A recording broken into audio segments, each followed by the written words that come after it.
The last measurement I did, I was lower in total body water, but I had 2 kilos of muscle mass added in the past few weeks. There is something happening apparently, but I'm not really seeing it.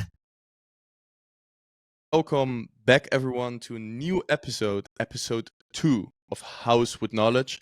Today we have 2 additional guests on the podcast. I mean, it's episode 2, so we need to get 2 more people on, of course. We have Blast and we have Caleb, also known as Ozzy in our circles. Guys, if you can introduce yourself maybe for the viewers. They have not seen you. They have seen me, Zyno, Max, and Shen, but they don't know you yet. So Blast, maybe if you start off, who are you? What do you do? Are you into bodybuilding? What's it like? Yeah, I'm just a bodybuilding drug enthusiast. I like super strict goals. I just like training, and I like drugs, and I like reading. So Sounds good. Caleb, who are you? Interesting to have you as an addition on the podcast as well, because I know Zeno has a little bit of experience himself in the powerlifting realm. So we will also have some inputs from those areas. And I know Zeno has now recently switched to bodybuilding and he made an insane transformation. Caleb, you have also built... Now. Sorry? He said he has abs now. Yes, he has abs now. True bodybuilder. Yes. But I know, Caleb, that you are also building your physique up. Of course, it's not only the powerlifting. So you and Blast will both be a great addition to the podcast. Shandor, last episode got a lot of views. I expect everyone clicked because they saw the big yellow 2-gram psycho experiment in the thumbnail. What's it like now? We are 1 week or 2 weeks further already. Has anything changed? Are there any updates? Any negatives maybe?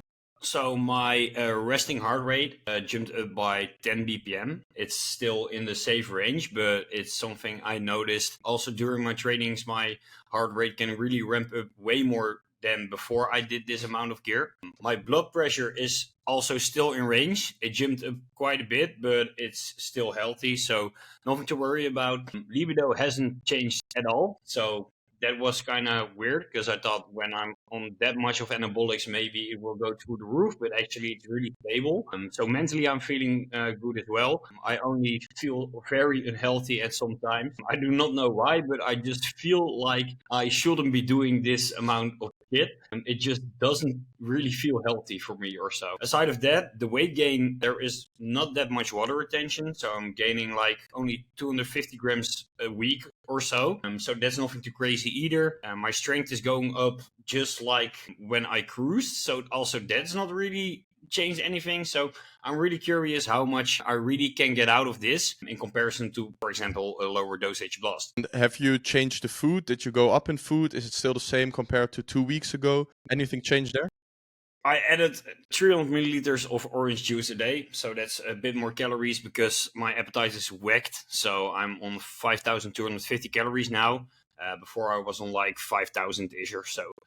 So that's the only thing I changed, but it's getting really hard for me to get into the food in now. So that's kind of annoying. Yeah, that's already my main thing that I already said last time, of course. The only way you are going to grow is to add more food. Yeah. And if it's not going in, then the 2 grams are also not going to do something. And like Zeno, I believe you said last time, there will be a certain point when you just feel miserable, where you just feel unhealthy. And I think it was Max, I believe. Where you will just feel unhealthy and then it will heavily impact your training. Do you think that's what we're seeing now with Shandor? He says he feels unhealthy, can't get food down, no appetite. Strength basically is going up the same amount as on a cruise. So is there really any upsides to running these dosages? Well, I do gotta add, I did an in-body scan twice. So normally you don't really think about these measurements as accurate, but the difference in between I always think are kind of okay. The last measurement I did, I was lower in total body weight, total body water. So normally if you have higher total body water, you automatically have more muscle mass and less fat mass on these scales. So my total body water was actually less, but I had 2 kilos of muscle mass added in the past few weeks. Maybe because the body dysmorphia is a bitch, but there is something happening apparently, but I'm not really seeing it. It also can just be because I'm getting fatter and definition is going whacker, so it's harder to see. Also, my clothes are really tightly fitting now. I got like large shirts that really cutting my armpits and shit. So those are things that are changing, but I don't really see it myself. I know. What's your take on it? Because I believe you were the one that commented last time that when you feel bad, it might impact your training and then there's not much upside. Yeah, I said like if it's gonna impact your training, then it's useless. And if you're saying that the gains in your progress and your strength in the higher rep ranges doesn't improve more by taking more, then it's probably not really useful. Because if you put on muscle, the performance will increase. Performance doesn't increase more, automatically means there is not more muscle being added. Why only the higher rep ranges? And what do you then define as a higher rep range? Like if you don't get strong, you get stronger in the 6 to 9 rep range, but not 10 plus. Does that mean there's not really muscle mass being built, or what do you mean by that? No. 6 to 9 is still the higher rep ranges. Okay. I'm just talking about higher than like a triple. Okay. Because So if we're talking about anything outside of powerlifting realms. Yeah. yeah, because if we're talking about single, double, and triples, then getting stronger doesn't automatically mean you added muscle. It's also like neuromuscular stuff that can happen.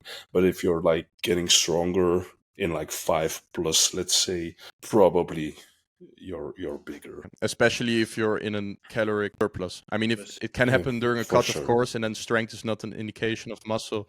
Cruel, but during a bulk, I mean, if you're getting stronger, it's probably muscle. I think this was also one of the Q&A questions, but I might disagree with you there a bit, Ben. Okay. I think even if you're getting stronger during a cut, like it could happen for two reasons. Either like your nervous system is getting better, or you've added muscle. If you're like not a complete beginner and it's not a new exercise and you're not specifically training in powerlifting rep ranges, I don't think the strength you're gaining is going to be from a nervous system efficiency. So even in a cut, I think it would mean that you're building a bit of muscle. Now, most people don't see their performance increase dramatically during a cut. Well, my performance increased basically the entire cut until the last 2 weeks. That's when my strength started to go down. But before that, I improved all my lifts except for the incline bench press and for the stiff leg deadlift. Well, the stiff leg deadlift I improved basically throughout the cut until I believe 6 weeks ago when it started. Yeah, I wasn't really recovering from it. But on all the other lifts, I am going up in strength. I'm going up in reps every training basically. Deep in my cut. I don't think it's muscle. It would be nice if it is muscle, of course, but I don't think it is personally. My question would be, if it's not muscle, what's giving you this extra strength and reps? Like, is it magically appearing? Where is it coming from? That's a good question to ask. Yeah, and I mean, I'm mentally now Yeah, also in a better place to go to the gym because I'm like in this really hardcore gym, so I'm able to push myself harder mentally. That can also add to it, of course. It's Also, other yeah. equipment, because you're in the other gym now than you were in the Netherlands. So No, that's but kinda also in the hard to Netherlands, track. I was constantly improving. So Yeah, okay. Yeah. But also, I do gotta add, if you like don't continuously improve on your cut, except for the last few weeks, either your programming is shit or you can't manage your fatigue. Because I think you should always progress on a cut unless your body fat is so low that it's just normal to see a decline. But what you said, that will be like 2-3 weeks out from a show or just a heavy cut. I'm blessed. I know you have more and a lot of experience with different type of performance enhancing drugs. Did you ever experience something similar to Shandor where you would run too high of a dose where it then negatively impacted your training in any way? Yeah. Also, you read about it a lot online. When people do blood work and they get like high inflammatory cytokines, usually it fucks with their liver. It makes them feel bad.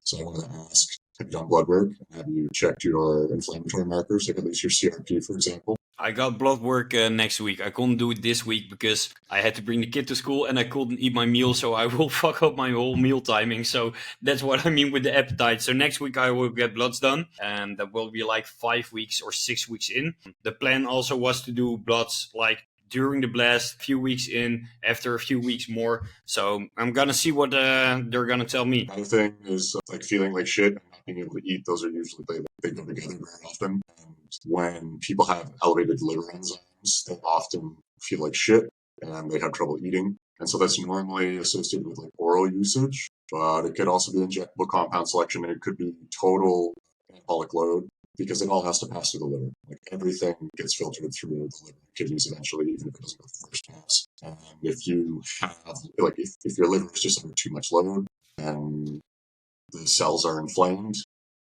and they're in a state of dysfunction. That's going to have like a large cascading effect to how the rest of your body functions and also your appetite. And you can potentially alleviate that with things like rosuvastatin, aspirin, curcumin, or ashwagandha, anything that reduces inflammatory cytokines. Do you think there's like a general cutoff where we can say that might be too much, or is that too person independent?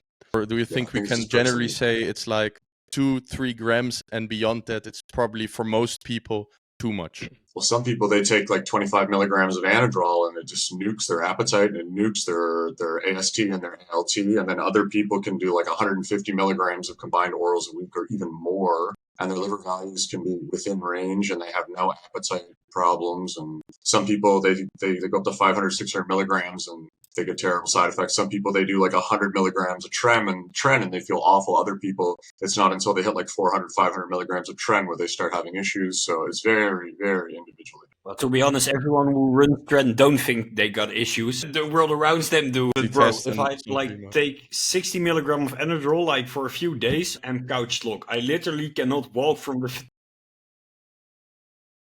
Holy shit! What? Bro, is the Ozempic Antichrist. There's lots of people that talk about like GLP-1 fall off, but that's the most extreme I've ever heard by far. That's ridiculous. Yeah, I take 0.5 milligrams a week, and I'm no appetite at all. That's like minimum effective dose. So tirzepatide has much higher GIP agonism, and GIP agonism upregulates GLP-1 receptors, so it basically completely nullifies the GLP-1 fall-off effect from semaglutide. I don't know how strong the retatrutide is, like between the three receptors that it agonizes, but like retatrutide is the one that like you don't get any fall-off. So, and it's a lot cheaper than retatrutide too, so it's way better than semaglutide for sure. And semaglutide's pretty much outdated now.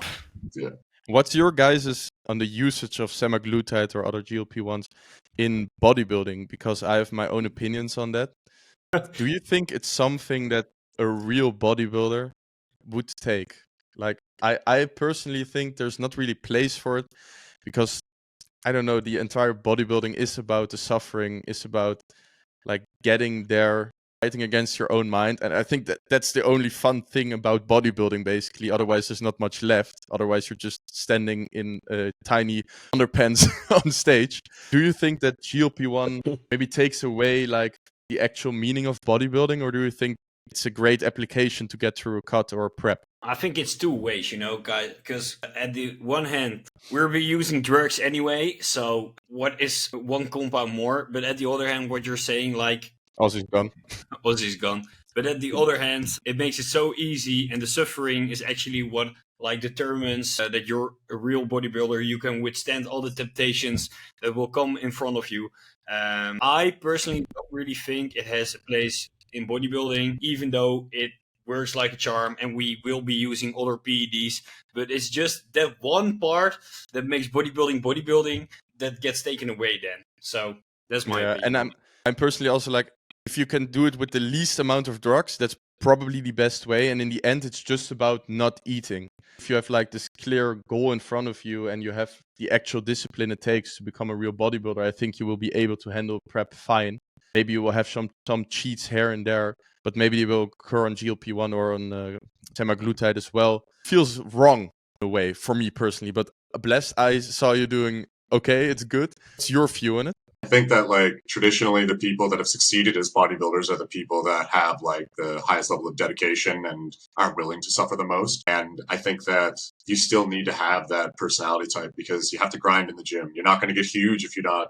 Like you have to get as close to your maximum recoverable volume as possible. Like you just got to train hard and train often. And I think the diet is one of those things that's been associated with the suffering and the discipline. But I think that eating is a coping mechanism for a lot of people. And so there's going to be times in your life where, you're going to need to have like a cheeseburger or something, right? Or whatever. I think that like allowing yourself this tool on occasion, you don't have to use it for every cut. You know what I mean? You don't have to use it as a crutch. Some people use it and then they stop using it. And I think that if you choose to use it for a cut, it's great because it has a lot of health benefits, and then it increases insulin secretion. So it's got like some, it's more than just like an appetite suppressant. It's anabolic on its own. So I think the drug is great, and I think that people that choose to use it, like I support them. It's expensive though, so if you can get away with not using it, obviously don't use it.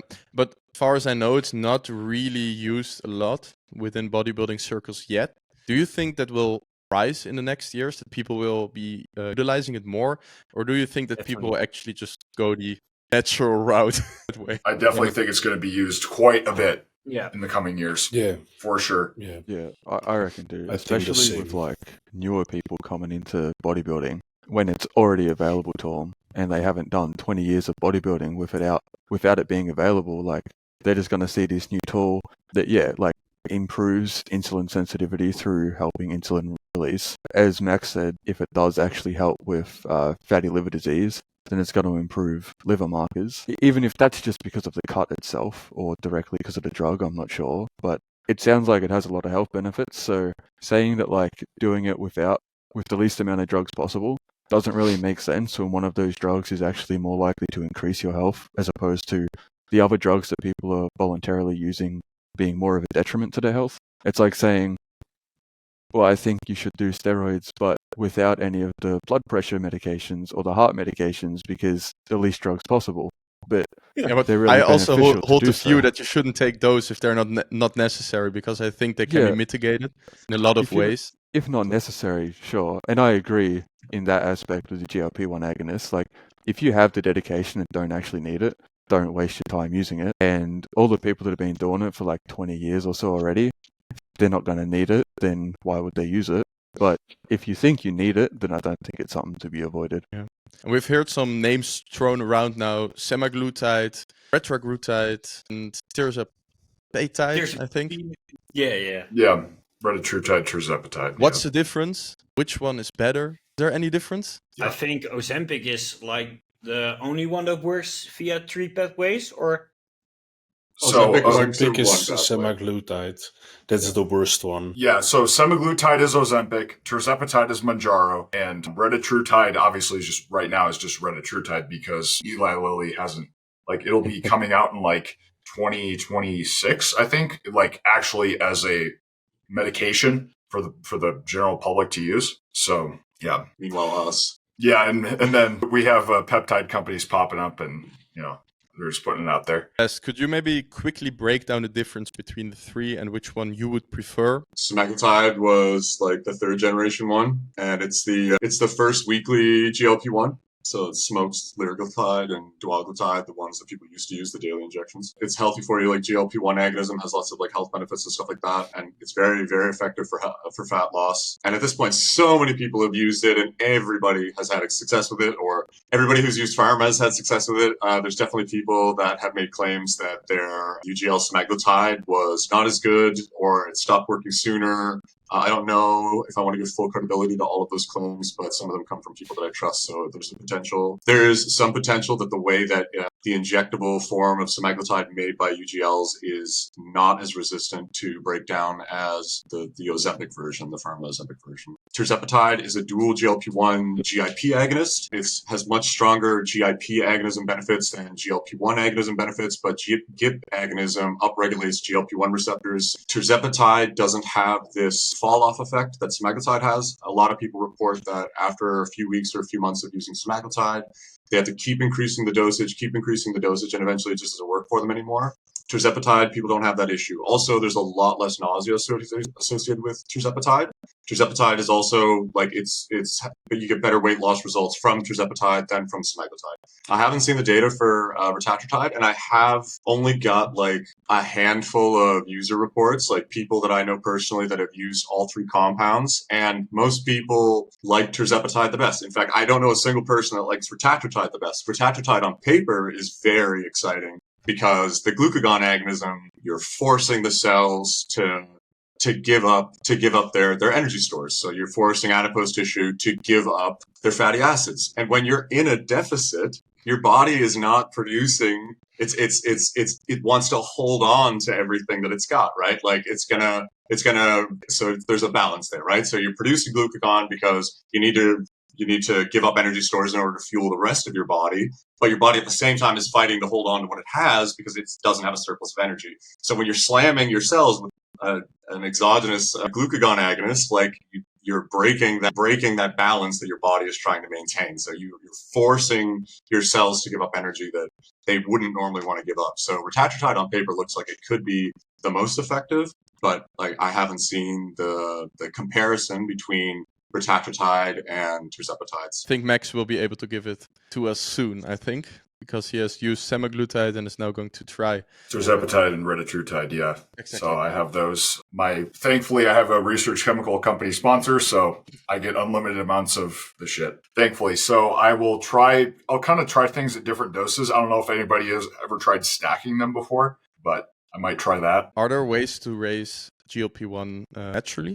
Maybe Blast knows. It's an incretin hormone, so it's released when you eat things. Like if you were to eat 100 grams of carbohydrates or versus like injecting 100 grams of glucose, you would get way more GLP-1 secretion from consuming the 100 grams of carbohydrates than you would from injecting it. So yeah, but it will be difficult during a cut, of course, to constantly generate food that's going down the hatch.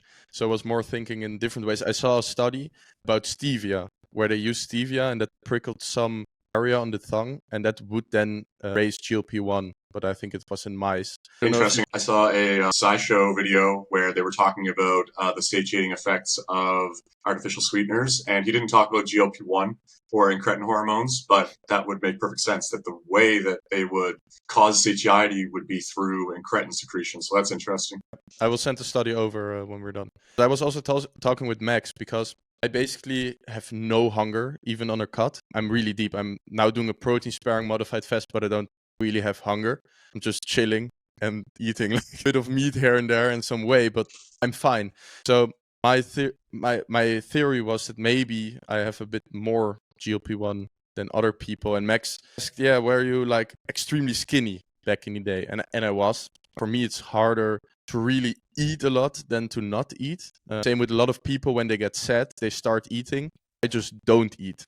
If I feel bad, I don't eat anything. Same for stress. Yeah, with stress, I don't eat anything throughout the day then. So I was wondering, are there any difference in person to person with how much GLP-1 and how much hunger they get? Is this something people should have an eye on? What's your guys' take on it? Is it possible that some people have more GLP-1 released than others that makes it easier for them to cut? Or does something like that not really resist?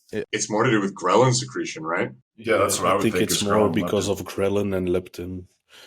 That's going to be the main genetic differences. But yeah, for sure, some people, if you let them eat what they want, they get extremely fit, and other people don't. So there's 100% a genetic difference there. So it's more in regard of ghrelin and leptin that gets released in different amounts to trigger hunger or to still hunger at certain points, right?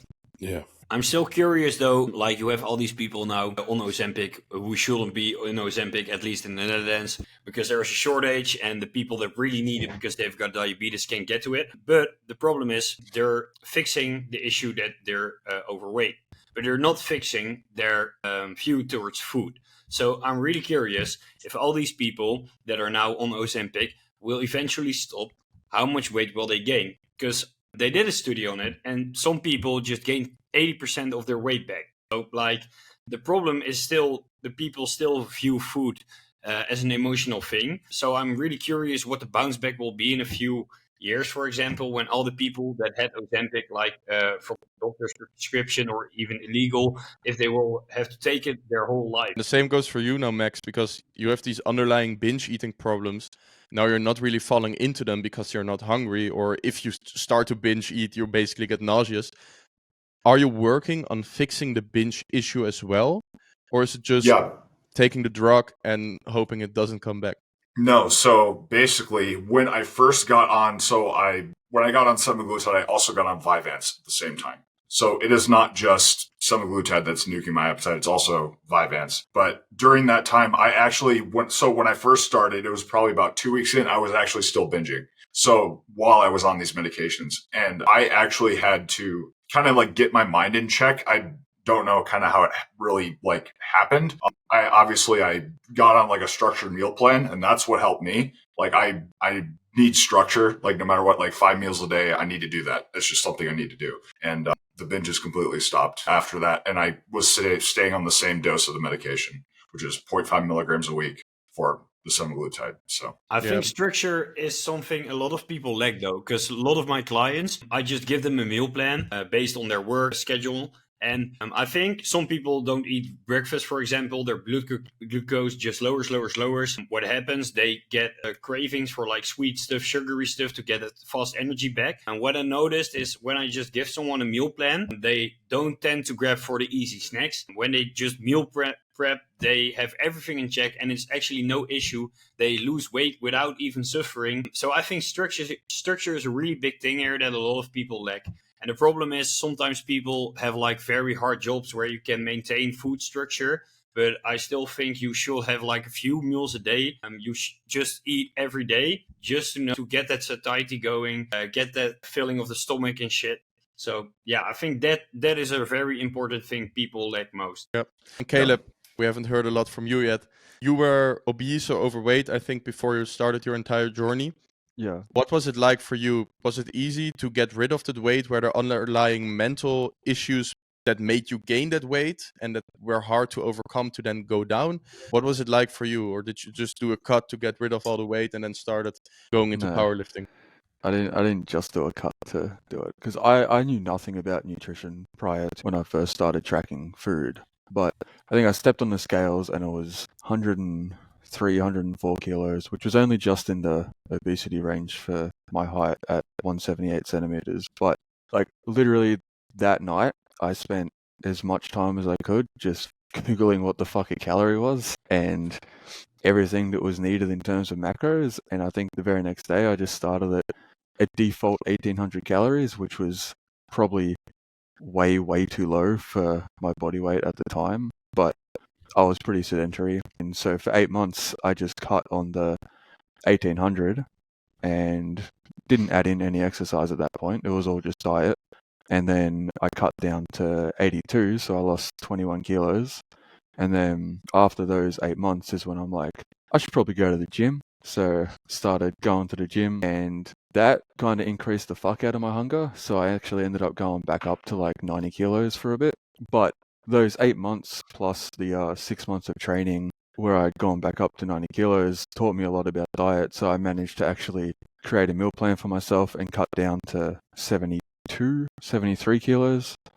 And then at that point, I thought everything was fine, but I ended up discovering that maybe I did actually have like some binge eating issues or some like mental issues that made me want food for certain reasons that aren't actually needing food. And then over those years, I've had issues where I would go back up to 100 kilos, go back down to in the 70s, up to the 80s, and just all the ranges in between. It's a lot better now, but that's because I've got 6 years of experience knowing how to diet, how to train better, and everything that's needed. But it wasn't easy, and I think with the semaglutide thing, a lot of people are going to get a rebound issue in terms of hunger. Combine that with not actually learning how to eat and just eating because the drug says not to eat. Yeah, there's going to be a real fucking problem with that. And how do we fix then the binge issues? I believe you might now have some more experience with that, and Max also has experience with that. I personally don't have any experience with it at all. Are there any mental tricks, things people can implement to fix binge eating problems in an easy way, or maybe not an easy way, but some way they could fix it? Yeah, so I think literally your mindset is pretty much like everything. Like semaglutide, all these other medications aren't going to do shit for you if your mindset isn't in the right place. So the way I did it was I basically solidified in my mind that I'm not a binge eater. I used to be, but I'm not anymore. And how I did this at least was basically I would make content on like, oh, I'm a past binge eater. I'm like really like solidifying this in my mind. I'm telling people like, no, it's just something I used to do, not anymore. And that actually worked. You know, if you identify with a habit and you say it in like the present tense, like I'm a binge eater, you know, I still struggle with this, blah, blah, blah, then you're going to still struggle with it. But if you actually say, you know, I don't know, this isn't me anymore, like I'm not a binge eater, that I think that has a lot to do with it. And as well, also like keeping a busy schedule really helped for me. Like my schedule is jam packed 7 days a week. And basically I just don't have time to think about food. And that also makes dieting really easy.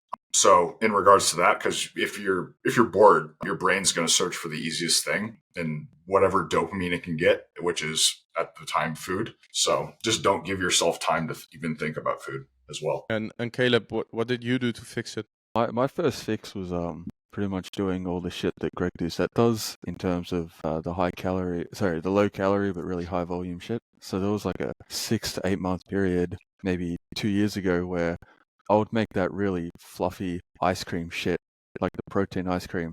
But I'd had that like 4 times a day, and the amount of xanthan gum that I used just kind of gave you digestive issues. I mean, the one upside to digestive issues is I didn't want to eat anymore because I was pretty damn bloated. But I guess the best fix that I've had was actually similar to what Max said, where it's more about schedule. Being bored doesn't help at all. Being busy definitely does help you not, let your mind wander and eat when you don't need to eat. But having a plan, whether it's a meal plan, whether it's a plan that you're going to lose X amount of weight, whether it's a plan that you're not going to binge eat, whether it's a plan that you're going to let the binge eater be your past and, a more structured person be your present, then I think those are like the best ways to fix it long term. But in the short term, at least when you're learning, maybe looking into new recipes or learning how to make lower calorie stuff that still tastes good. Because unfortunately, a lot of the times, especially if you're not as dedicated into bodybuilding, really bland, plain stuff that actually has the low calories isn't fun. And sometimes people just let fun override their desire to be not. Well, what's interesting is people say they have a food addiction, but if you will give them like plain rice, plain chicken without any seasoning, and just veggies 5 times a day, I don't think people are going to overeat. They're going to overeat because all our foods are salt added, sugar added. Everything is so processed nowadays to make you over-consume that you're addicted to that. But if you just eat whole foods, like for a week straight, without any sugar added, seasoning added, I think that step alone, which is boring as fuck, can make a big impact. Yeah, I personally don't crave anything anymore. I've been without that type of stuff, without those highly processed foods for such a long time now. I don't even think about it. I walk through the store and I just look at it and I think, yeah, that's not food. That's a random product. It's not even food. So I just walk past it. Don't really crave it. Recently, I bought something because I thought, okay, you know what? Fuck it. And then I ate it. I took one bite and I was like, okay, this actually tastes like shit. It doesn't even taste nice, even though many people would think it's nice. But yeah, at some point, if you have been without like processed food for such a long time, you don't even crave it really. If you don't really add sugar in your diet, maybe have some fruits here and there, but there's not much craving left at that point. Its appeal. Yeah. Actually, and Zeno, I know that you are doing a cut basically simultaneously with me. Have you any troubles, or was it just like one smooth road? Well, cutting for me is never smooth because I like to eat. And even if it would be plain chicken and rice and some vegetables 5 times a day, I could definitely eat too much. Yeah, the thing is just hunger all the time. It's annoying, but I'm probably the leanest I've been in a very long time. So, yeah, so far so good. I think I have a couple of weeks left and then we'll reassess and see where it's going. So you just like raw dogging it through the hunger? Yeah, I'm doing stuff like buying a kilo of just cabbage. Yeah. Fuck, I couldn't find the English words. Just a kilo of cabbage. Just eat it all at once, and then be a little less hungry. I imagine you having a plate of cabbage now in front of you. Bro, it's the same for me, man. I'm also on the cabbage train right now. Now that I'm in Germany, I have like sauerkraut. It's like 25 calories. Pickles, kimchi. Yeah, man. You can eat a lot of it for little calories. Also, this summer I used to eat a lot of watermelon because I don't really track vegetables and fruits because it's like, oh, it's not that much calories. But then I realized, holy shit, I'm eating I think that a was lot of calories in 800 watermelon. calories of watermelon. Easy, yeah, for sure. Okay, but you have a couple more Holy weeks shit. left down the cut, I think. Yeah. Or just like going with the flow and seeing where you are going to turn out, or do you have a specific like body fat percentage image in front of you that you want to No. look like? No, not really. I'm just seeing how far I'm gonna get while still remaining same. And that's why I said I think I have a few more weeks of sanity left in me, and then it has to stop. Yeah, I think I've lost my sanity by now. It's completely gone. What's your approach for after the cut? Because I think we can go now a little bit into my current diet, my cutting phase, and then we move on into how we would approach going back into the bulk. Do you have that planned out already? Do you have a certain approach to just Not move back? really. First, I'm gonna go probably back to maintenance for a little while, because otherwise I think my bulk could last not long enough. Because when I'm bulking, I'm not tracking that religiously, and if I'm going directly into a bulk, not track everything as strictly as I'm doing right now, then my bulk would go to the moon. So I don't think that's a good idea. Of course, an argument you could make is don't be an idiot, take your bulk seriously. So yeah, okay, that's a good argument. Yeah, my current game plan is I'm currently on a protein sparing modified fast, but I do have a little bit of carbs like peri-workout. I have, I think, 20 grams of carbs intra-workout and 50 grams of cream of rice pre-workout. And that's all that's left. And then the rest is just protein. I actually got the idea from Blast, I think a year ago. He was doing it as well, talking about it in our Discord. And I've already done it before once for 2 weeks. That was a hell, I can remember. Right now I'm on day 2 and I'm just going to pull this through, seeing how much more fat I can drop off. Right now I'm basically maintaining all my muscle, so that's fine. I'm eating 400 grams of protein a day, just pushing through.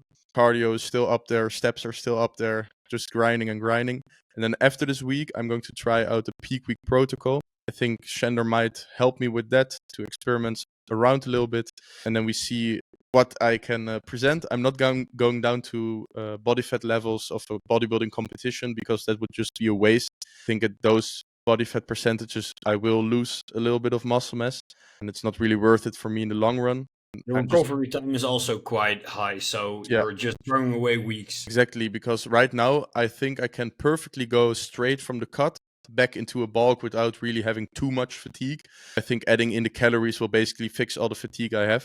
But if I would actually do like a contest prep where I go even further down, I think the systemic fatigue will be so high that I need like 2 weeks off, and then need to restart the entire diet back from scratch. Maybe don't track calories, go slow, work my way back up into structure. And I think right now I wouldn't need that. So I'm just going to do like one little peak week. It's probably not going to do that much because I'm not like 4% body fat. I think I'm maybe 8 or something. So it's not going to have much of an effect. But it will probably look fuller and maybe a little bit more vascularity. So that will be nice for some pictures. And then my game plan after that is a little bit like Zeno's. Move the calories back up to maintenance. I'm going to start with my fats first because they're extremely low. They're like 18 grams a day for the past 2 months or something. I'm going to start with those first so I can get a little bit healthier.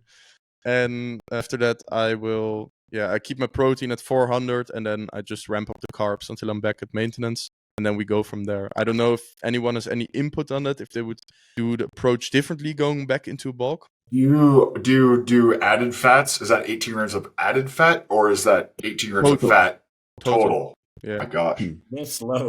Is it all omega-3, like the classic PSMF? Oh, it's like 18 grams. Oh, no, now during the protein sparing modified fast, I don't even know how little fats it is. But during the regular diet, it was like 18 grams of fats a day, and it was all from oats. Wow. Like the 0.5 gram you get from chicken breast. But yeah, there's not really fats. So right now, the total fat during the protein sparing modified fast is 20 grams of fat. And it's just from chicken breast. I don't take omega-3s right now. Did you have any refeed days? Because maybe that's also an interesting topic we can cover here. Yeah, so I didn't really do any refeeds. I basically was doing carb cycling, like I was saying in the last episode. Yeah. So I had one low day where I was eating 1,900 calories.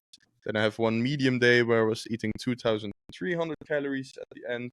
and then one high day with 3,700 calories where I would be eating 700 carbs, 100 grams of carbs. That was basically my approach. One high day a week, but it's not, well, it is a refeed in a sense, but it wasn't like with a cheat meal. It was just more rice or more oats, something like that. So didn't really still the cravings for food, but just to get more carbs in the system. The medium days were always on the training days, and then on all the rest days I would run the low days. That was basically the approach for the last, I think, 2 months of this cut. I wish I had started it sooner because it's extremely effective. But yeah, I didn't do a regular diet with one refeed every 2 weeks. I think there's also not much benefit to an actual refeed. I think you would have to do multiple days of refeeding to actually get the benefits wanted that people want from a refeed. I don't think a single day has many benefits, except of course stilling some cravings. But I don't know if you guys have any opinions on that.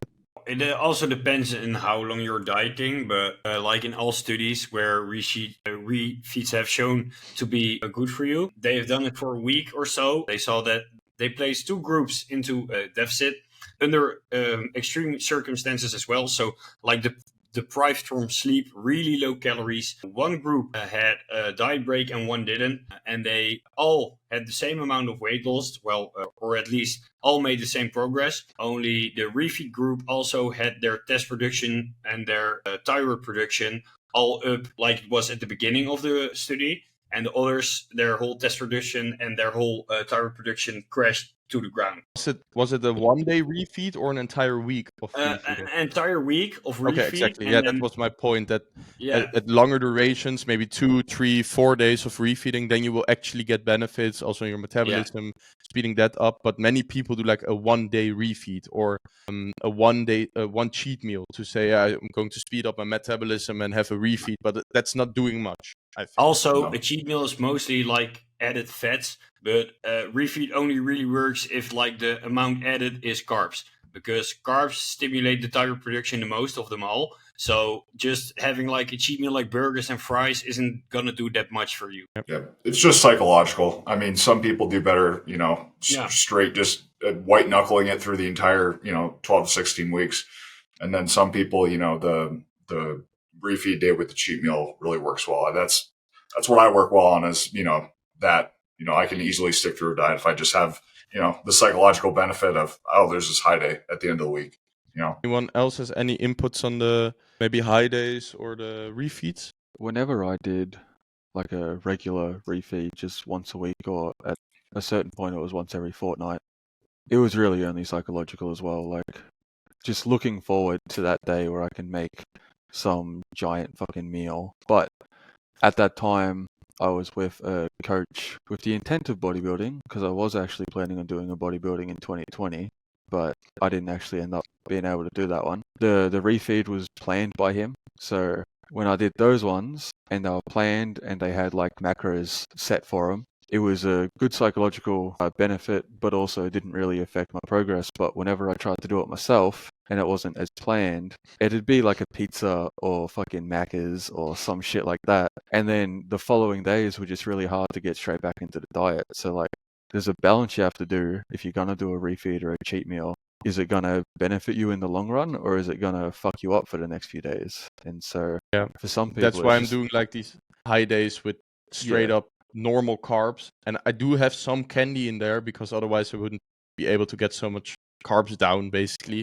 I don't even like candy, like I've said last episode, so it's not really a cheat for me. But many people are like, oh, well, nice, you can have candy during the cut. Well, it serves a purpose. So like you said, Caleb, if you get pizza, then you just screw up the entire refeed day. The next day you'll be craving more fast food. You will maybe you have more water, you just feel like shit. It doesn't really have much of a purpose, I think. It has to come from straight up carb sources that will actually replenish all the glycogen that's being lost. I still use the term cheat meal or cheat. I don't use the term cheat day anymore. I used to do cheat days, and that was just terrible because it would just be a whole day of me being like, I can eat whatever the fuck I want. But cheat is always negative. You can better call it an off meal. A cheat is always negative in every aspect of life. And if people go in with that mindset, then they're more likely to pick some like sort of takeaway or fast food. But if you have it, listed to yourself as at least like refeed or I guess off meal, then like you can have a plan and you can not intentionally fuck up your diet. Yeah, off meal is a good one. I'm going to use that as well instead of cheat meal. It has way more Yeah. positive connotation. So Blast, we're going to get burgers in 2 weeks. That will be an off meal, not a cheat meal. Off meal.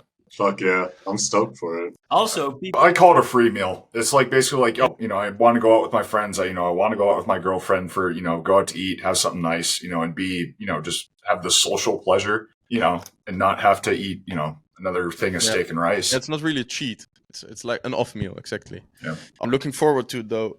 Oh, that burger place looked so nice. Murder. Yeah. What's the name of it again? A murder burger. Murder Burger. That sounds Yeah. good. What a stoked for name. it, dude. Yeah, man. The prices are so good. It's They're like so good. a Yeah. triple cheeseburger. It's this big with 3 patties, 11 euros. So that's maybe $14, I think. Yeah, I'm gonna get the chili cheese triple menu. Fuck yeah. Yeah, it looked really good. But I'm only going to get the burger, no fries, and then I'm just going to enjoy it. And that will be the only off meal I'm going to have until maybe later in the bulk again. So about the bulk, I think that's what people really screw up a lot when they go from a diet. They have this extreme discipline during the diet, and then they think, boom, it's done. Now I can eat. Then they fuck up basically their entire process that they made in the last 20 weeks of prepping or dieting, and then they have to do another cut again because they just got fat.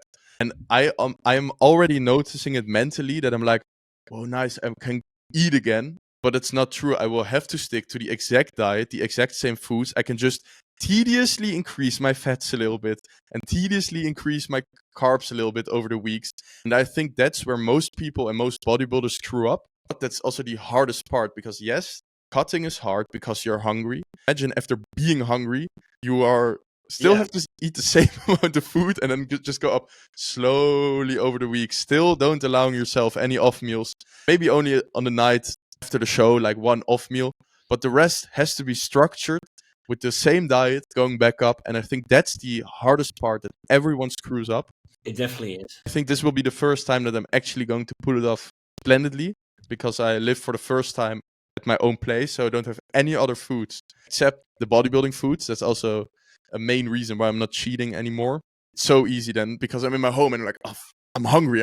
And then I go to the fridge and it's just like pork and meat. Those are my options. But I think I will execute it perfectly. I'm saying right now, maybe I fuck it up. Who knows? So yeah. What's your guys' take on it? Just go slowly with the flow or allow yourself a little bit of a break, eating again what you want, being a little bit more free? Or do you think it's better to just go up slowly over the weeks with the same food and then work your way up maybe back to maintenance? And then you could allow yourself a cheat meal here and there, of course. Definitely reverse dieting. Like, I see so much guys fucking up their post rebound show. Like, your body needs to recover, so of course you're gonna need some extra calories to get your recovery going. You're dropping your fatigue, but the best is just to reverse diet, because otherwise you will gain so much fat in such a short amount of time span. Is also very unhealthy. But what you said is the hardest part, because you are so fucking ravenous. You can finally eat again. Like, there is nothing to restrict yourself for. You are in a bulk, so to say, mentally, but you still gotta slowly up the calories. While you really want to add 500 calories every week, you actually only have to add 100, maybe not even add calories after a few weeks. I think that's really the hardest part. Yeah, and many people say, of course, the post-show is the perfect moment to grow. Well, it's actually not. It's basically the worst moment to grow. You're only going to add on fat, probably. Many people say, it's perfect insulin sensitivity. Well, it's fucked up. And you're only going to add fat. You won't have the capability to train hard. You're tired. It's really not a great situation for growth. The great situation for growth comes after you recovered from your prep, recovered from your heavy cut, and then you can start focusing on growing again. And I think the big screw up that many people have is they're like, okay, now we have this magic post-show window where I can put on 30 pounds of lean mass, and then they just start eating, and they train way too hard, overtrain themselves, and then they just blow up. And yes, they add 30 pounds, but it's just water, of course. We can go into the questions. I think I have everything covered about the bulking and cutting part. Okay, so the first question, perfectly or not perfectly, but it basically ties on to the entire diet, cutting, bulking discussion. And we already discussed it a little bit before, but we're going to go into depth now. Do you gain muscle when you're losing fat but are gaining strength? Let's start with Caleb. What's your point of view on this? I think this is similar to what Zeno said earlier, but I tend to agree with him that if you're on a cut and you're losing your fat and you're gaining strength, then there's a high chance that at least some of it is going to be muscle. At least compared to like previous times that I'd cut, whenever I'd cut around the same range, and this is, mind you, not after a proper bulk, this is after the bulk that you had just said earlier, where you just eat too much shit, get fat again. So like in that period, I had to go on a cut again really quickly. If my training was better compared to the previous time, I ended up looking significantly better after that cut whilst everything had progressed versus just the previous time where nothing progressed properly and then I just cut down and looked like I had lost muscle, but I didn't even have that muscle in the first place. So I tend to think that at least some of it's going to be muscle. That's your opinion on this?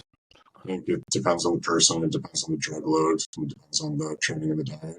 If you are like a moderately to advanced trained person, if you're dieting in an effective manner, you're not gaining muscle during that diet. You could get stronger because of a variety of factors. But it's unlikely. It's unlikely as a moderately advanced trained person that you're going to get stronger during the diet. You're probably going to get weaker. Yeah, I hold the same opinion. Because I think there are a couple scenarios, of course, that do allow some muscle growth. Like you said, drug load. Imagine if you up the drugs, of course, you're going to put on lean tissue. Doesn't matter if you're cutting, if you're bulking, there will be lean tissue being accrued. If you're very new in the gym, of course, you will put on muscle even though you're cutting. Well, like Caleb, you said, I did a shitty bulk, I did a good bulk, and then did a cut, and it went way better than the last one, strength-wise and looks-wise. If you clean up your diet and start to focus more on your diet, on your training, in that scenario, if it was shit before, you will also have the possibility of gaining muscle during a cut. Now, I think that if all things being equal, you're always doing everything correctly, your training is always on point, you're not cleaning up your diet because you're cutting, but you always have a clean diet, always pushing maximally. I think after a certain period in the gym or after a certain period after starting your first cycle, I don't really think it's muscle, even though you get stronger. I know Zeno said, what should it be? Where should the strength come from if it's not muscle? I think it must come from somewhere else, because we also have powerlifters, they get stronger, they don't add much muscle on top. So there's definitely a way to get stronger, of course, even though you're not adding much muscle. And the main ways that people get stronger is neurological adaptation, primarily, right? Strength is a skill. Exactly. And, so the I think technique, it can lifting still happen technique, during the right? cut, and then it's not muscle mass that's being accrued. Yeah, but the You thing also is, have to ask yourself, if there are no calories that allow growth, where does the tissue come from? So we're on two topics. So the first thing is we're talking about neurological adaptation technique, which definitely something that Zeno should be talking about. And the other one is if you're losing mass, then where is the extra muscle for that strength coming from? Muscle, like protein turnover in skeletal muscle, is fractional synthetic rate minus fractional synthetic breakdown. Fractional synthetic breakdown is mediated by thyroid hormones, glucagon, whatever. And you can hinder that with anabolics, like specific anabolics like tren and anavar. And you can also increase it by, mTOR signaling, which comes from protein consumption, leucine consumption, or, training stimulus. If you provide enough stimulus, like when you provide stimulus, you're going to have fractional synthetic rate, you're going to build muscle, even if you're in a caloric deficit. Like mTOR doesn't get turned off just because you're in a caloric deficit. It just doesn't get turned on as hard. If you can get fractional synthetic breakdown to a level where it is below fractional synthetic rate, that you are gaining muscle in a cut. It's just not very, very fast, right? Like, there's no way in a cut you're going to gain strength faster than you would if you were doing it in a bulk, because the fractional synthetic rate versus fractional synthetic breakdown is going to be so much higher, right? So it's possible, especially with the right drugs. Like if you just completely shut down fractional synthetic breakdown with glucocorticoid receptor inhibition with tren or anavar, then yeah, you can definitely do it. Or just with a shit ton of anabolics, because every steroid will have receptor crosstalk with the glucocorticoid receptor, every single one of them. It's just that VAR and tren do it better. Like VAR does receptor crosstalk, with glucocorticoid receptor very strongly, and trenbolone directly blocks the glucocorticoid receptor, which is why it's the best cutting drug. So yeah, you can do it for sure. It's possible. But then the other side of it is neurological adaptations and technique, which is both really important. And I think that's the thing that gets ignored the most frequently when you're in a bodybuilding forum or you're in a Discord, you're listening to people talking about, I'm cutting, but I'm gaining strength. How is this possible? I think the vast majority of the time, it's neuromuscular adaptation and technique. That's the thing that's driving the strength gains most of the time. That's my opinion, but like you should ask the expert. And maybe because they don't eat shitty foods because they're cutting, so they. Yeah, that's what I was saying with if you tighten up your diet for finally, because during the bulk you were just eating random shit, then you finally start eating a proper diet. Of course, you will improve. But Zeno, do you have any additional takes on it? My counter argument would be that neuromuscular efficiency is not like an infinite pool you can keep drawing from. And if you're not a beginner, we're talking like, let's say, intermediate advanced lifters, not doing the power lift rep ranges, like there's not that much neuromuscular efficiency to be gained anymore. Even in powerlifting, it's like after a certain point, it's like you're gonna have to get bigger if you want to get stronger. Even in natural powerlifting, in each weight class, the people are rather small because they're all jacked, because being bigger is gonna get you stronger. Okay, I'm going on a tangent here. Yeah, and also technique. Yeah, if technique goes better, the strength goes up.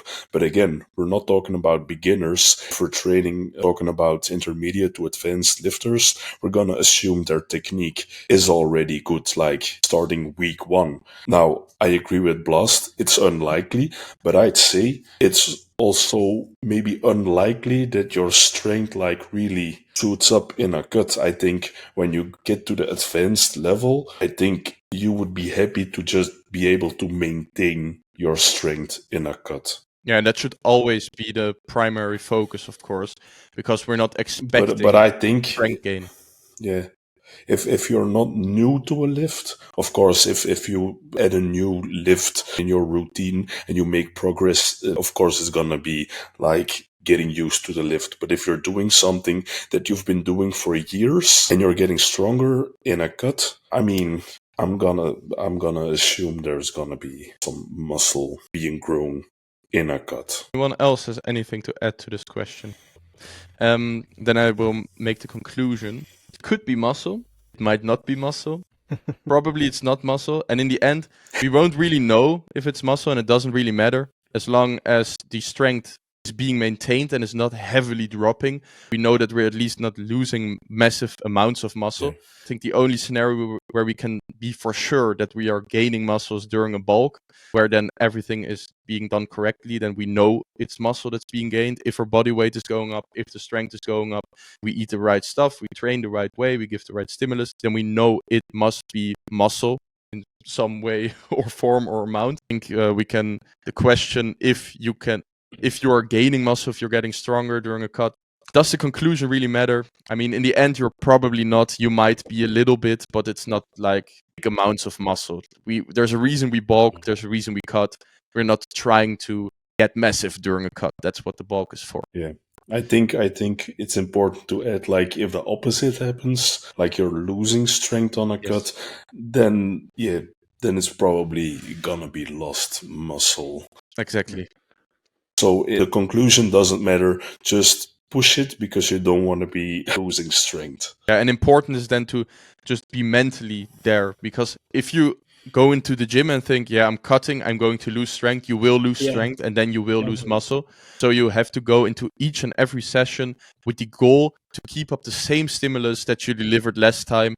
And by doing so, just like Shandor said before in the episode, you will be able to maintain your strength basically throughout the entire cut. Maybe it goes down just a little bit, and at the end, if you're really going down far, then it will drop off. Otherwise, it will be easy to maintain. Okay, next question. How to prevent injuries? How do you know if an exercise is not right for you or your joints? In the correct form. That's how you prevent injuries. Watch some YouTube videos on correct form. Practice. Lifted for 4 years now and I've never gotten an injury. It's because I've really put a lot of effort into perfecting my technique. In regards to what was the other part of it? How do you know if an exercise is not right for you or your joints? You'll definitely know. It's going to hurt. Yeah, you will know. Yeah, I think this is a really simple question. Like you said, just learn proper technique. I have also never been injured in any way, shape, or form. Maybe I had a little bit of pain for a couple of days in my shoulder or something, but it has never been something prevalent. It's just proper execution with proper control. We are bodybuilding here. We don't want to lose control and just start pushing weight higher and higher and higher. That's what powerlifting is for, right, Caleb? But it's just about controlling your reps, having the right execution, and I think that will basically be the best prevention you can do for injuries. Maybe use some knee sleeves and some elbow sleeves. Some wrist wraps, even if your Wrist wrist. wraps. Yeah. Exactly. I'm more fond of wrist wraps than like knee sleeves and elbow wraps, though, because I think they shouldn't be taken like to prevent pain. Like if you, for example, you get pain because, and then you add all the knee sleeves and elbow wraps, I think you first should fix the issue where you get your pain from, instead of just slapping on them sleeves, getting even extra stronger because they have some elasticity in it, and even damaging your joints more. I hold a different perspective on that. Yeah, I they also should don't agree. Be used preventative. If you are injured, it's too late. It's them to keep your joints warm. They don't. It's a sleeve. It's not a wrap, so it doesn't add a lot of weight to your lifts. Depends which ones you use. Sorry? Have you ever? Yeah, Inzer has depends some which, crazy yeah, ones. you know the Inzers. I don't know. Yeah, but I Ergo Pros. regular Yeah. bodybuilding sleeves, so not like those powerlifting sleeves that maybe add then 10 kilos or something, but like I don't really sleeves. think a bodybuilder even should use sleeves, but that's maybe my opinion. Like, I don't see the necessity for it. We try to make the weight as heavy as possible for us, while these sleeves, in my opinion, like for example the Inzer sleeves and such, they do add like 10-20% to your maximum load, so you tend to make your load heavier, which isn't like our goal. Well, not mainly our goal. I don't think the light sleeves add 20% to your lifts. That would No, Yeah, be for they've sure. done studies. I can show you right now, but I can. So if I put on a very thin elbow sleeve on my 180 kilo bench, I will now bench 200. It's No. really possible. I'm not kidding. I'm not No, kidding. it's not. It really is not. They've No, done it's, studies. uh, I will show Yeah, you. Yeah, I don't okay, care about but- the studies, man. It's Yeah, not adding no. 20%. This Fuck is, the I studies. I think you're fucking talking wish. about different sleeves. Well, it You know what depends, they're of useful course, for? on the material. Like, if Exactly, you like got I said, these it should cheap be- ass sleeves. It should If be you're a talking- light sleeve to keep the elbow or the knee warm. I think that's the purpose for it. Of course, you have thicker sleeves that then add elasticity to allow yourself to use more weight. But I think the regular thin sleeves are a necessity to keep your Yeah. joints healthy in the long run. Also my- with sleeves, a lot of powerlifters will go like a size down to make it even tighter when they're already buying the ones that are a thicker, more elastic one. So like those are they're gonna make your joints feel, well, they're probably gonna make your joints feel shit because I've tried them and they do. They cut off your circulation too. Not Yeah. only that. Oh And my like- god. I did my powerlifting in wraps, and so they add a lot to your squat at least. I've now got tendinopathy in my right knee. There's like this big, like, it's not a cyst, but there's this big amount of fluid in there, and they want to give me corticosteroid injections for it, but I might just have to do them myself. But like, I think another bit of advice for not getting injured is mainly for if you're on gear or if you're doing equipped lifting. Don't progress more than you realistically could without using them, or at least only a little bit more than you could without using them. Because I went up from a 180 squat to a 272 squat in, it was 8 months. And Jesus fuck. ever since then, because That's of the insane. wraps, mind you, they probably added maybe 20 kilos, I think. Maybe not at the high end, but they definitely helped a lot. I think it's because of that progress that caused the injury, even though my form was good, because it kind of has to be for powerlifting. I've never been injured in any other aspect. If I don't squat with the sleeve, with the wraps, and I just squat at what I can do maximally without them, I get no pain. But if I squat leading into a prep using the equipment that we have to for the competition, then the final 6 weeks, I've had points where I can't lift my arm right after a bench press because the nerves got fucked up, even just temporarily, and I can't even unload the bar for about 10-15 minutes. Or after a squat, I have to walk with stiff legs because anytime I bend them, I forget the name of the tendon at the front, but the tendon in my knee just fucking moves and it fucking hurts. Why did it drop out? I think the Wi-Fi cut off. Yeah, it dropped out. It's for a timing. sec. Okay, Zeno, did you want to add anything to the whole sleeve part? Not about the sleeves. I think I agree with you, Ben, because I'll just state my own opinion. I think if you don't need it, then you don't need it, because even the thin ones are maybe, it's gonna be a low amount, but maybe they could add like 1 or 2 kilos in the extension strength, take that off the quad. So if you don't need it, don't use it. But if you feel your knees are starting to get like some aches and pains, then it makes more sense to start using it so that you can continue to lift than just bite through, and then you have to stop like doing whatever. Let's say it's on hack squats that is fucking you over. If you have to then stop doing that exercise because your knees hurt, then you're getting zero butt stimulus. Question about prophylactic use of PPC 157 and TB500. Have either of you guys, or have any of you guys, experimented with that with your powerlifting? No, but I have a friend who took it. He had a chest tear, so that was after the injury, not to prevent it. But the physio and the doctor were like amazed. They took an echo. Is it called echo in English? I think it is. The ECG. Ultrasound? We're talking about Ultrasound? ultrasound. Okay. Yeah. So he had like struggle for 1 year or something. There was like a tear in the tendon. They did everything. Nothing worked, and then I advised him, I didn't advise him. I told him he might want to check that out. And then he tried it out, and I think within like 2 months or something, he came back to the therapy place, did an ultrasound, and it was completely healed. Yeah. And they were like amazed. They were like, "How is this possible? There's nothing to Wolverine. be seen. It's completely gone." It was like, "Oh, I injected this and this." But yeah, I don't have not any experience with it, except like anecdotally from some people in the chat. And yeah, does it help with injury prevention as well? Do you think it's something that could be cycled over time? For example, what I recently saw someone online saying is with the dock rep training method, you have this blasting and cruising periods with training. So you have 6 weeks on, maybe 1 or 2 weeks off. And then someone advised to do within those off weeks, those cruising training weeks, to then take BPC 157 and TB500 as like to regenerate quicker, to recover the joints and stuff as well. Is that something that can be done? Oh, yeah, for sure. Yeah? Absolutely. I used BPC 157 for 2 years straight, and the difference, like when I pulled it out, it was immediately noticeable. Like, because I had like a long stint where I was going like 6 times a week, 3 hours a day, just really, really something. I'd be back in the gym the next day training the same body part again. Like, I felt immortal. I felt untouchable. John Hack uses TB500 prophylactically. I've also run TB500 like long term, like I think 6 months was the longest I ran it for. Similar benefits to BPC 157, but I haven't run TB500 solo. I've only run it with BPC 157. So while I perceived a benefit from the TB500, I can't tell you how much more effective it was. Yeah, like if you tweak something, then it's going to immediately start the healing process. Like if you look at like the studies online, or if you listen to any of the people who have used it for a surgery, one of the members of our server used it for their surgery, and they have a really interesting story.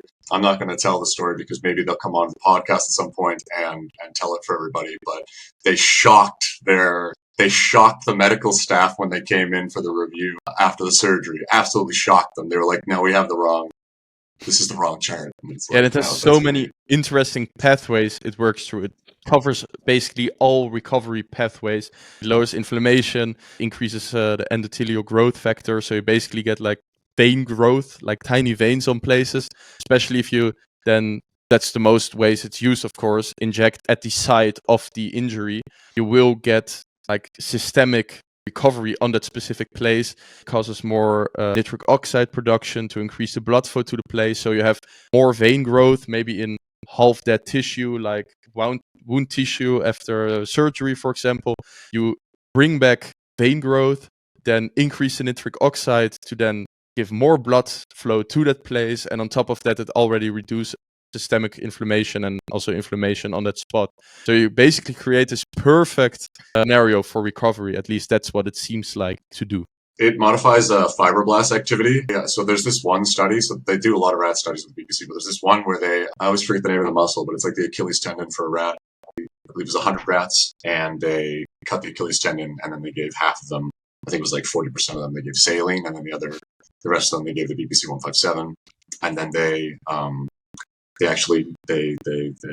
killed the rats, and then they took the damaged tendons and they put it under microscopes and they reviewed it. And so the total scar tissue deposition for the BPC, the test group versus the control group, was like 1/3 of the total scar tissue deposited in the area and healed in 1/3 of the time. And the formation of the scar tissue was like a super tight, very flexible matrix. So that's unbelievable. Like, you're talking 1/3 of the healing time, 1/3 of the scar tissue deposition, and also a much healthier scar tissue. So micro tears in your connective tissue that occur from training and stuff like that, if you prophylactically use BPC 157 or TP 500, you could potentially have like much longer lasting, healthier connective tissue, thicker, stronger connective tissue. And then obviously if you get a real injury, then you're going to be substantially less injured as a result of using that drug. So that's basically what one can do when the injury has occurred. So basically the summary of this question is we have good form to prevent injury, controlled repetitions to prevent injury, maybe or maybe not use sleeves. The opinions are a bit diverted on that part, but you could use them.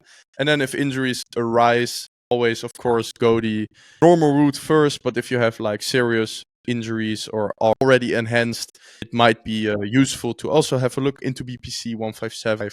I also want to add a small thing, because if we look at the studies, then it's not really shown that bad form causes injury.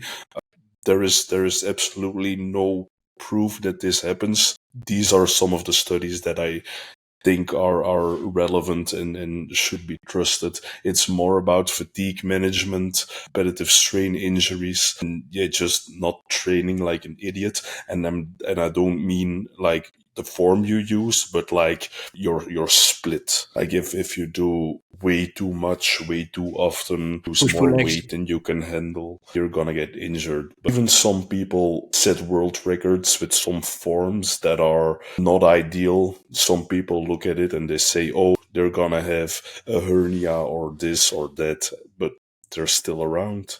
Interesting. I didn't know that, because that's not what it looks like from like anecdotal experience, but I will have to. No, this is purely for injury. You should use good form to target the muscle you want to target. So I'm not advocating for having bad form and it doesn't matter. But I'm just saying, like, for injuries, it might not be the most relevant. Okay, interesting take. Let's go on to the next question. Is there a best moment during the day to train? Okay, I can take off the first one already. Is there a best moment during the day to train? If you follow your circadian rhythm, 11 hours after waking is scientifically proven to be the best time for cardiovascular and just your strength. So scientifically speaking, I think it's individual, your own preference, and at what time you can fit in the day. So there's that. Exactly. That's a really quick question indeed. I mean, in the end, it comes down to personal preference. If you like to train fastest in the morning and think you have a great workout, do it. I think your performance will heavily drop, of course.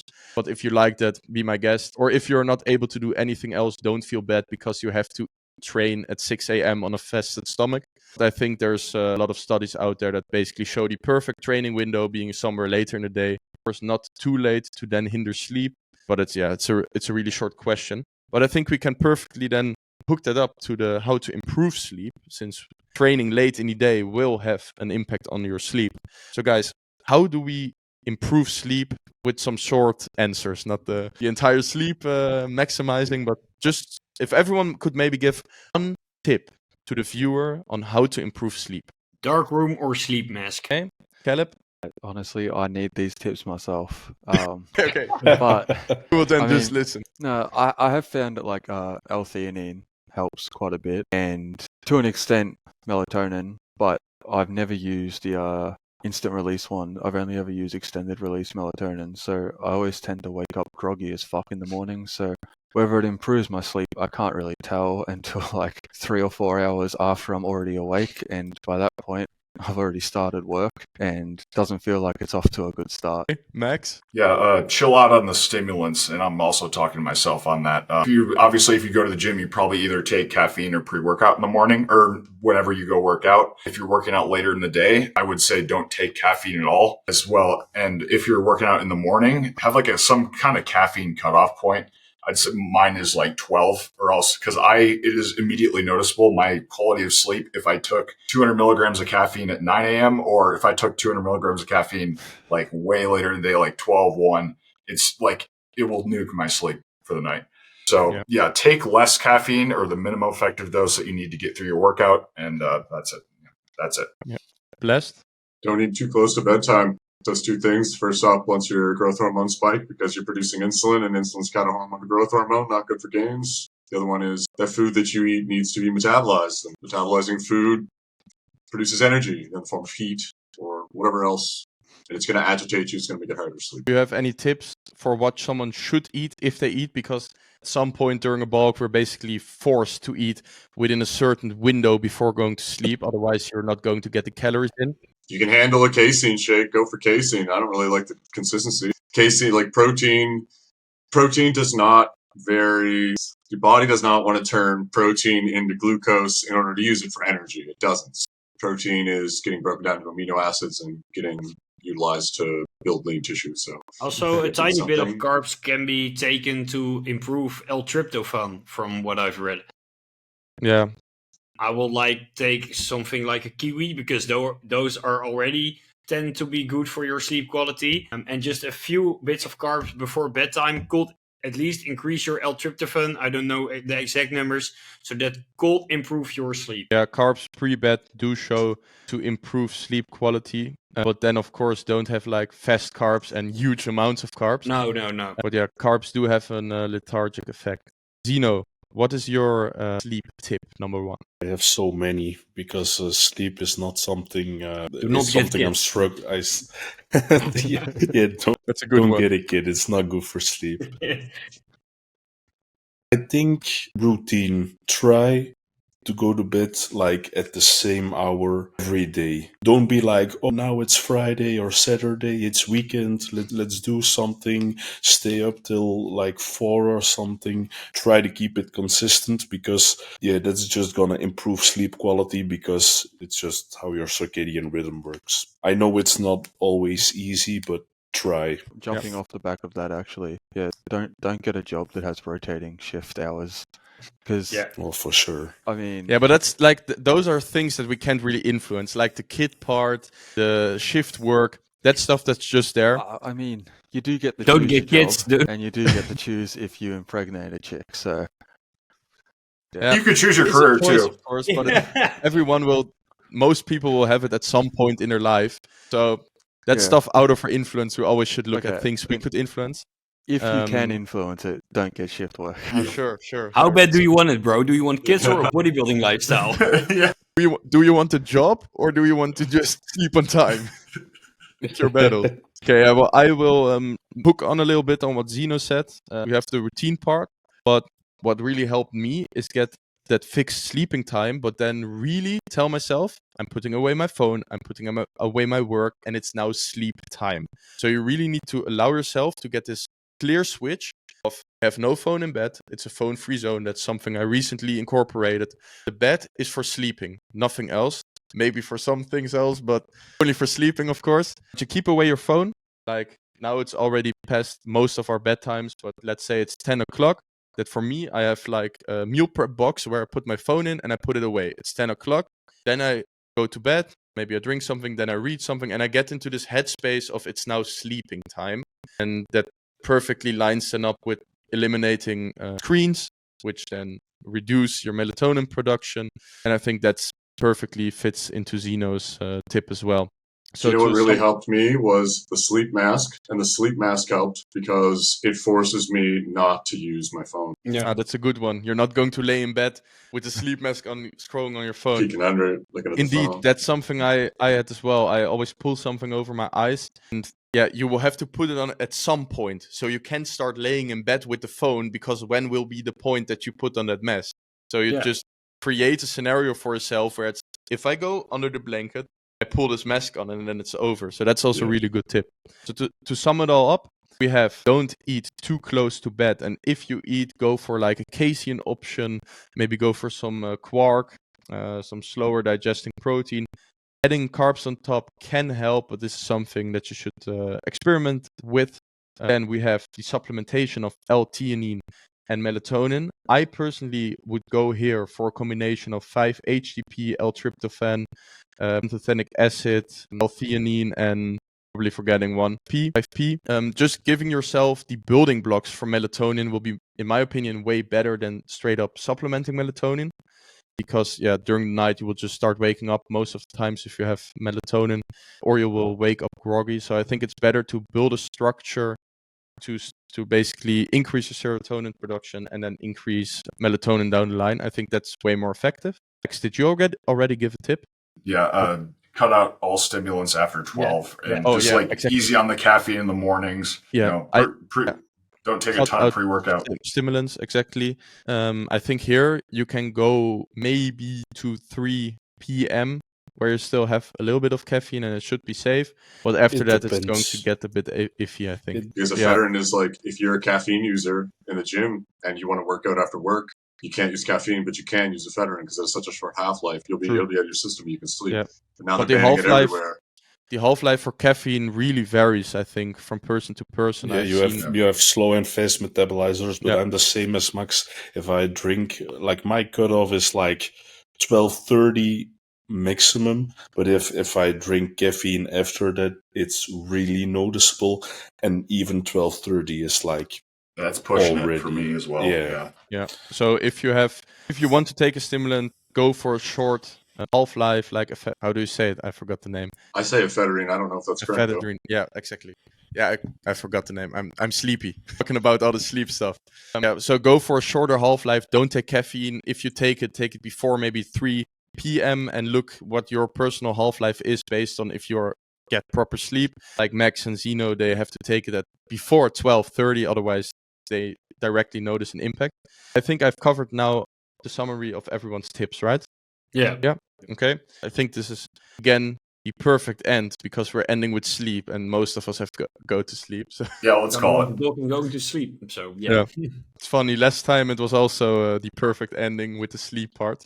Yeah. This time again, seems to be a recurring issue and recurring focus for people that do bodybuilding.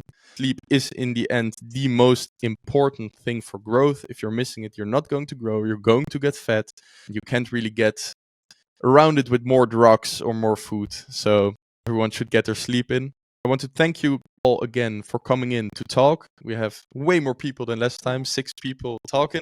And I also thank everyone for watching, of course. We had like 420 views on the first episode, so that was really amazing. Only up from here, of course. And see you next time at episode 3.